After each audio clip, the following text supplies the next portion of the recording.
First of all வந்து ஒரு பிஸ்னஸோ கம்பெனியோ பண்ணும்போது டெக்னாலஜி இருக்குங்கிறதுக்காக பிஸ்னஸ் பண்ணக்கூடாது. கஸ்டமருக்கு நான் என்ன ப்ராப்ளம் சால்வ் பண்ணுறேனோ அதுக்கு நான் சால்வ் பண்ணணும். இப்போ நான் ஒரு டெக்னாலஜியை யூஸ் பண்ணி நான் பண்ணுறேன், அதுக்கு தான் நான் சொல்கிறேன் அப் டு டேட்டாக இருக்கணும். நான் புதுசாக ஒன்று வந்துருச்சுன்னா இந்த டெக்னாலஜிங்கிறது ஒரு கேஜெட். ஒரு எக்ஸாம்பிள் அடிக்கடி சொல்லியிருக்கேன். என்னென்னா, இப்போ 1992 நான் காலேஜ் ஹாஸ்டலில் ரோஜா போட பாட்டு கேசட் வந்து சென்னையிலேருந்து வருது.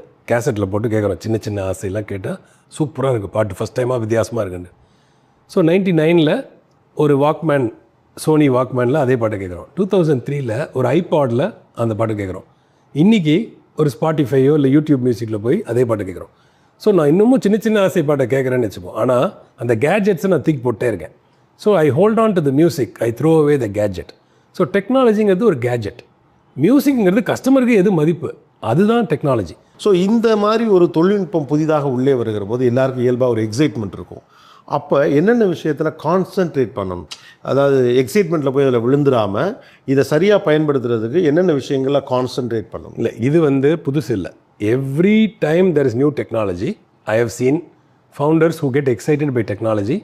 இதை யூஸ் பண்ணி நான் அதான் பண்ணிடலான்னு சொல்லிட்டு பிஸ்னஸ் ப்ராப்ளத்தை அண்டர்ஸ்டாண்ட் பண்ணிக்காமல் போய் அரைகுறையாக பண்ணி 2005, 2010, 2015 ஒவ்வொரு வாட்டியும் வேறு வேறு டைப். இப்போ சோஷியல் மீடியா வந்தால் என்ன பண்ணியிருக்காங்க, வெப் ஆர்டிசின்னு ஒன்று வந்தது, அந்த வெப் ப்ரௌசர்லேயே ஆடியோலாம் பண்ணலான்னு அதை வச்சு பார்த்துருக்கேன். ஒரு யூசர் ப்ரௌசரில் வெப்சைட்டில் வந்து அவரை ட்ராக் பண்ணால் என்ன பண்ணலான்னா, இந்த ஒரே ஒரு டெக்னாலஜி வச்சு நான் இது பண்ணுவேன் இது பண்ணுவேன்னு கஸ்டமர் அண்டர்ஸ்டாண்டிங் இல்லாமல் technology for the sake of technology, அது building a product for the sake of technology, அது ஆல்வேஸ் ஃபெயில்டு. அதை நம்ம மாற்றவே முடியாது. அது வந்து என்னென்னா, அது ஒரு அந்த டெக் மட்டும் தெரிஞ்ச ஒரு பர்சன் சடனாக இது வந்து ஒரு ஐடியா தானே, நம்மளும் இதை பண்ணிடலாம் அப்படின்னு சொல்லி குதிப்பாங்க. அவங்களெல்லாம் எப்படி போய் திருத்த முடியும் நம்மளால்? அது வந்து அதாவது நம்ம என்ன சொல்ல முடியும்னா, வாட்ஸ் த மியூசிக். இப்போ கஸ்டமர் சப்போர்ட், கஸ்டமர் கேர் அப்படின்னா, என் பிஸ்னஸ் வந்து 100 மடங்கு வளரும், அதுக்காக நான் 100 மடங்கு ஆள் எடுக்க முடியாதுப்பா அப்படிங்கிறது தான் கஸ்டமர் சப்போர்ட்டில் மியூசிக். அதனால தான் நம்ம பார்த்திங்கன்னா எண் 1 அழுத்தவும், எண் 2 அழுத்தவும்னு கால் சென்டரில் ஆட்டோமேஷன் பண்ணாங்க. ஏன்னா ஹியூமன் பீயிங்கிட்ட பேசாமலே வேலையை முடிக்கணும்னு கால் சென்டரில் அது பண்ணாங்க. இப்போ ஏஐ ஏஜென்ட் வச்சு பண்ணுறாங்க. இது புது கேஜெட் வந்திருக்கு, இன்னும் பெட்டர் கேஜெட் வந்திருக்கு.